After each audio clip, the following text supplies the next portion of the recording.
जात जो constitutional deadlock होणार आहे त्या संदर्भातला आता मी उल्लेख असा करतोय की आपल्या सगळ्यांकडे 4/11/2025 हे जे राज्य निवडणूक आयोग महाराष्ट्र यांचं नोटिफिकेशन जे आहे ते आपल्याकडे आलेलं असेल. शेवटचा मुद्दा त्याच्यातला 10वा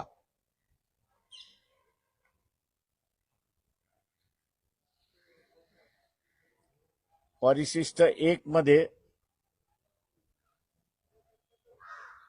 10वा मुद्दा आहे तो आपण जर पाहिला, शासन पत्रात निकाल प्रसिद्ध करणे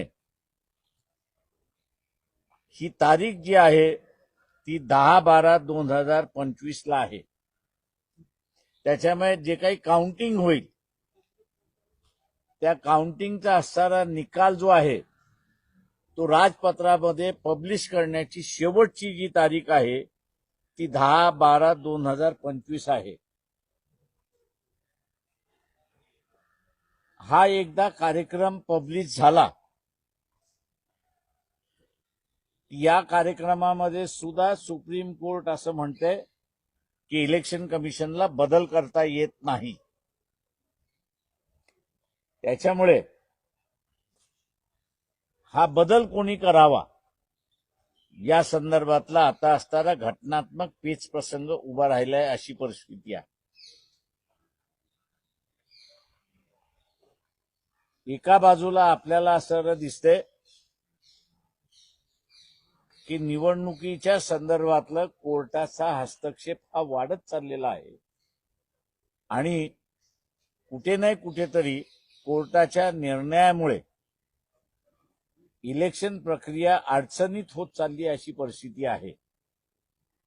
वंचित बहुजन आघाडीच्या वतीने आम्ही अशा मागणी करतोय की ही जी डेडलाईन दिलेली आहे 10/12/2025 ची ज्याच्यामध्ये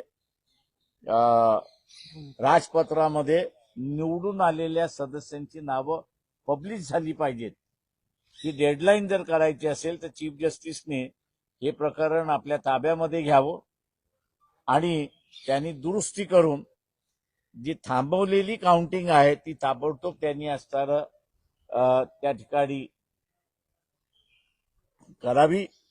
कारण का जिथे इलेक्शन कमिशनने पोस्टपोन केलेला आहे तो एक वेगळा कार्यक्रम त्यांच्यातला आहे. हे दोन्ही त्या ठिकाणी जोडता येत नाही आणि म्हणून ह्या घटनात्मक पेच प्रसंगातून बाहेर पडायचं असेल तर चीफ जस्टिसला ऍक्शन घेणं हे गरजेचं आहे. मी इथल्या सर्व राजकीय पक्षांना आवाहन करणार आहे की जेलमध्ये जाण्याची भीती अजिबात बाळगू नका. याच्यावरती तुम्ही काही जेलमध्ये जाणार नाही. तुमच्या पक्षाची असणारी जी लीगल सेल्स आहेत त्यांना म्हणा भूमिका घ्या आणि इलेक्शन एकदाच पार पाडू द्या अशी परिस्थिती आहे. आपण आता विचारा. सुप्रीम कोर्टाच्या आदेशाचा उल्लंघन झालेलं आहे तर याला तुम्ही नाही, सुप्रीम कोर्टाच्या आदेशाचं उल्लंघन अजून झालेलं नाही. 10 तारखेनंतर तो उल्लंघन होईल. त्याच्या अगोदर होत तोपर्यंत ठीक आहे. जेव्हा ज्युडिशरी प्रोसेसमध्ये चॅलेंज होईलच माझ्या अंदाजानं. पुन्हा कोणतरी नागपूरला या संदर्भातलं चाललंय असं मी त्या ठिकाणी ऐकतोय.